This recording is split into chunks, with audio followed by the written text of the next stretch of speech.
אהלן, ענבל, מה העניינים? הכל בסדר, מה נשמע? בסדר, אנחנו פה בשביל לעשות איזשהו שירות קצר לקהילה. יש לנו ממש כמה שניות לתפוס את התשומת לב שלכם. בואו נדבר על הקונגרס הציוני. קונגרס הציוני. של הרצל, אוקיי. באזל, הרצל. יפה. בזמנו הרצל, כשהתחיל את הסיפור, רצה לעשות שני דברים. אחד, לקיים את המדינה היהודית בישראל, צ'קט. השני זה הקים פאונדיישן גדול לתמיכה בקהילה היהודית בכל העולם. ולמה זה מעניין אותי? בגלל שיש לנו $1 ביליון שהולך כל 5 שנים לטובת מפלגות שנבחרו דרך הקונגרס הציוני. חלק מהמפלגות הן פוליטיות, חלק מהמפלגות הן דתיות, ויש מפלגה, IAC, השנה החליט שהוא גם כן נכנס בתוך האלקשן. אז IAC, שזה מפלגה במובן ההקשר של הקונגרס, החליט שהוא רוצה sit at the table. נכון. למה sit at the table? כי אז יש לנו השפעה, אנחנו מקבלים חלק מההוגה של הכספים האלה. הכספים האלה באים לטובת education לעם היהודי בארצות הברית, לטובת לוחמה באנטישמיות בארצות הברית, לטובת תמיכה בארגונים, ואנחנו מאוד נזקקים לתמיכה בארגונים בשביל להמשיך מה שאנחנו עושים. אוקיי, אז עכשיו עוד פעם, למה אני ישראלי, או אולי חילוני או לא חילוני, זה לא העניין, תושב ארצות הברית, למה זה רלוונטי? מה אכפת לי? איך זה קשור אליי בכלל? אז בתוך חובתנו הציבורית, אנחנו צריכים להבין, קודם כל שיש בחירות על $1 ביליארד שאנחנו מחלקים. את זה תבינו, אם אנחנו לא נצביע ולא נשפיע, הכסף לא יבוא אלינו. לא חשוב למי אתם מצביעים, קודם כל תבינו שצריך להצביע וצריך להשפיע. ואחרי שמשפיעים, אפשר להגיד, אוקיי, זה עבר למפלגות דתיות, מפלגות רפורמיות, מפלגות פוליטיות, מפלגות חילוניות יותר כמו ה-IAC.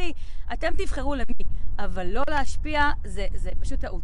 זאת אומרת, אנחנו מדברים על מפלגות לא בהקשר של מפלגה פוליטית בישראל, או מפלגה פוליטית בארצות הברית, או מקום אחר, אלא sit at the table שמקבל החלטות איך להשתמש בכספים האלו. נכון, וגם, שוב, הכספים עוברים ישירות לארגונים. הן מקבלות כספים כתמיכה לטובת הפרוגרמס שלהם. למשל, כל מה שה-IAC עושה כאדוקיישן לטובת הנוער או הילדים הקטנים, קשת, לא חשוב מה, האקטיביזם, הקטונים, כל הדברים האלה זה כספים שמקבלים בשבילם תמיכה.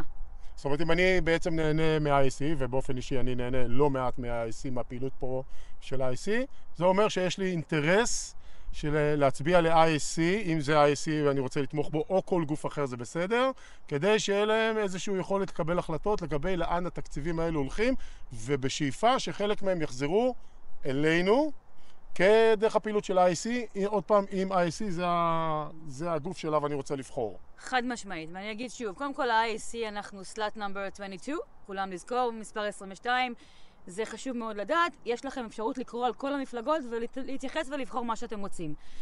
מאוד מאוד מאוד חשוב להשפיע. תבינו שיש 6 מיליון יהודים בארצות הברית, בוא נגיד שרק 2 מהם זכאים לבחור, כי בשביל להיות זכאי לבחור אתה צריך להגדיר את עצמך כיהודי ולא בודקים אותך, לא לבחור, שלא בחרת בישראל באלקשן האחרונים ושאתה מעל גיל 18. אז בוא נגיד שיש 2 מיליון יהודים זכאים לבחירה בארצות הברית, יש רק 300,000 יהודים ישראלים בארצות הברית בלוס אנג'לס, בקליפורניה, שאנחנו יכולים להשפיע מאוד על הקול הישראלי ועל הדרך שלנו לאיפה אנחנו רוצים שהכספים ישקיעו. עכשיו, אמרת אתמול בערב ששמעתי את מדברת על זה, אמרת, זה עולה כסף להצביע. נכון, יש $5 עלות הצבעה. הכסף הזה הולך ל-third party, הוא לא מגיע לא ל-IAC ולא לקונגרס הציוני, הוא מגיע לאיזושהי חברה שבודקת בעצם את כל הלג'יט של האבות. אוקיי, אז $5? $5, כוס זה קפה? כל מה שזה עולה. כוס קפה, פחות. קופיקס. קופיקס. אוקיי, עכשיו, את יודעת מי נקרא לזה, המתחרים, הגופים האחרים שמצביעים, מי הם בכלל?